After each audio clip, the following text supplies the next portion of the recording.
Hello everybody and welcome to Power Action Clicks. I'm DK.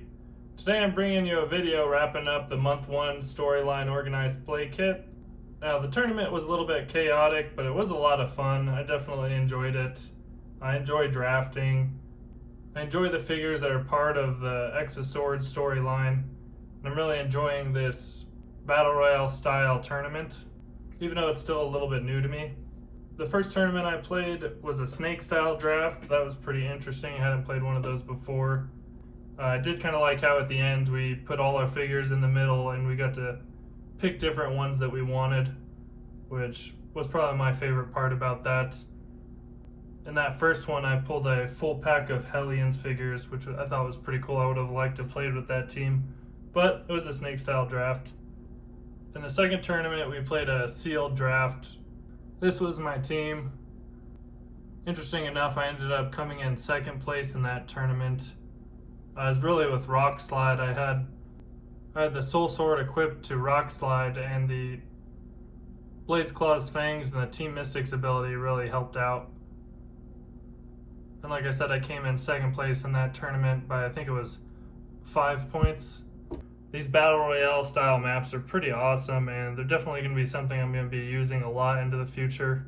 I have been enjoying teaching people how to play Heroclix on these maps because it gets them into action quicker. I have this Fade Dungeon indoors side of the map, which is pretty awesome.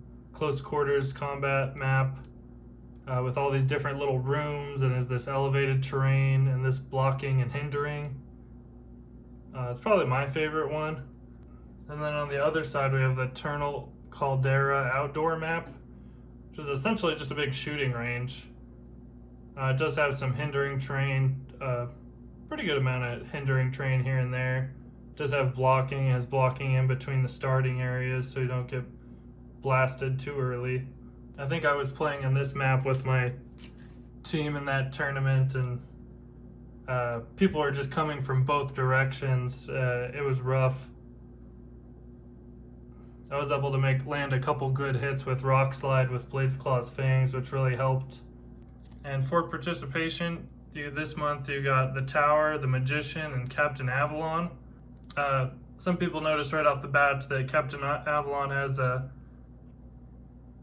discrepancy in his point values. He has 75 on the base, but 70 on the card. It turns out he is 75 points, which to me makes more sense. You don't see too many characters that are exactly 70 points, but every little bit does kind of matter in X of Swords because we have swords and the sword bearer ability, so I'd rather have him been 70 points. And he's pretty good. This is a great sculpt of him. Let's take a look at his card. He has Excalibur, Mystical, Ruler, Scientist, and Warrior keywords. Of course, he has the Sword Bearer traits. He has the traded ability, I no longer have the temperament to be Captain Britain. Leadership. When Captain Avalon takes damage from an attack, roll a d6, and Captain Avalon can use the listed power until your next turn. The errata in this was just changed until the end of your next turn. Just a FYI. And he can get 1 through 3 Battle Fury and 4 through 6 Willpower. Then he has the attack power ability. I draw the Sword of Might and Defense of Avalon, steal energy. When Captain Avalon uses it, if he occupies a square closer to his starting area than your opponent's, heal 2 clicks instead. Definitely be running an Excalibur team with him. He has Charge, his attack power ability, Invulnerability, Exploit Weakness. He gets Flurry, Toughness, and Close Combat Expert at the end of his dial.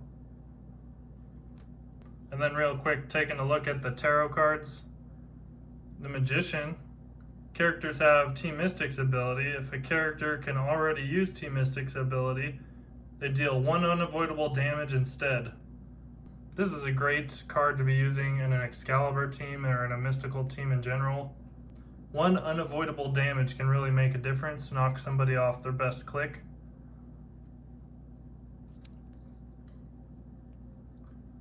And then we have the Tower. All misses are critical misses. There's definitely some teams that you could use around this card, playing with re-rolling dice. So not bad for participation. And the prize for month 1 was Saturn. And this is a really awesome bust of her. And let's take a look at her card. She has Excalibur, Mystical, and Ruler keywords. She has Stacking the Deck, which makes her really unique. During forced construction, you may add 5 tarot cards to your sideline. These do not count towards your sideline limit. During game setup, you may swap up to 5 tarot cards from your tarot deck with the tarot cards on your sideline. So she gives you that tarot card sideline, and you can switch out cards, which can be really handy. There'll be times where you don't want certain opponents to have the effects of some of your tarot cards. Then she has the attack power ability, our next contest, Telekinesis. When Saturn uses it to place a character adjacent to an opposing character, after resolutions, remove an action token from the placed character. Then she has the damage power ability, Putting my thumb on the scale. Once per turn, you may increase or decrease an attack total by 1. This is a great ability on any team. This kind of is almost like a form of probability control, possibly even a little better. Back of her card. And she has 8 range, 3 targets, phasing, teleporting, incapacitate, mastermind, and her attack and damage power abilities. She has power cosmic and mystics team ability, and she costs 35 points. Definitely a great prize for some teams like Excalibur or Mystical. Just to show you my Excalibur team I plan on playing, thinking about running it something like this, but it's not actually Excalibur because of Monarch. He doesn't have the Excalibur keyword, so it's more like a Mystical team. So we got Warlock, Colony, and Soul Sword.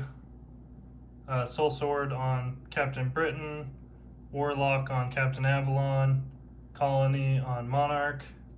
I kind of liked the idea of putting Colony on Monarch because he has some good keywords, and he's going to be up close and personal,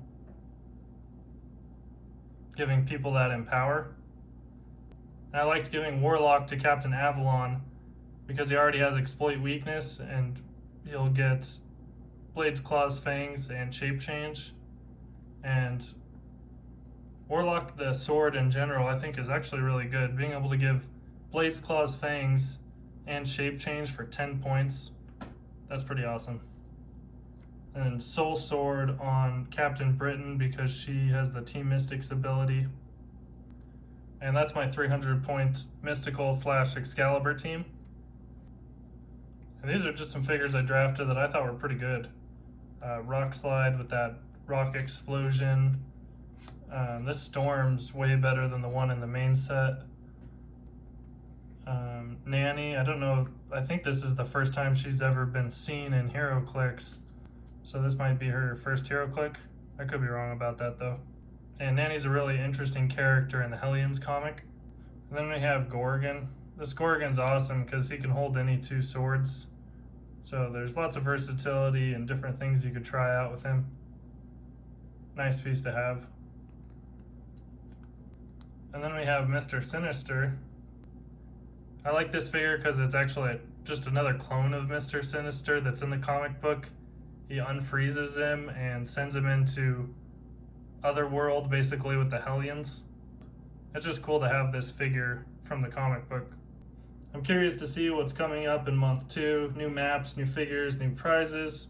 If you haven't got a chance, I have a video I made a few months ago explaining the whole storyline and the prizes and participation.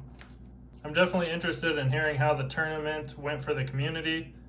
Did you like the snake draft? Did you like a seal draft? Did you get good or bad pulls? Don't forget to let us know in the comments down below. I plan to be making videos of the storyline tournaments. I am making weekly videos now, so don't forget to hit that like and subscribe button. And we'll catch you on the next one.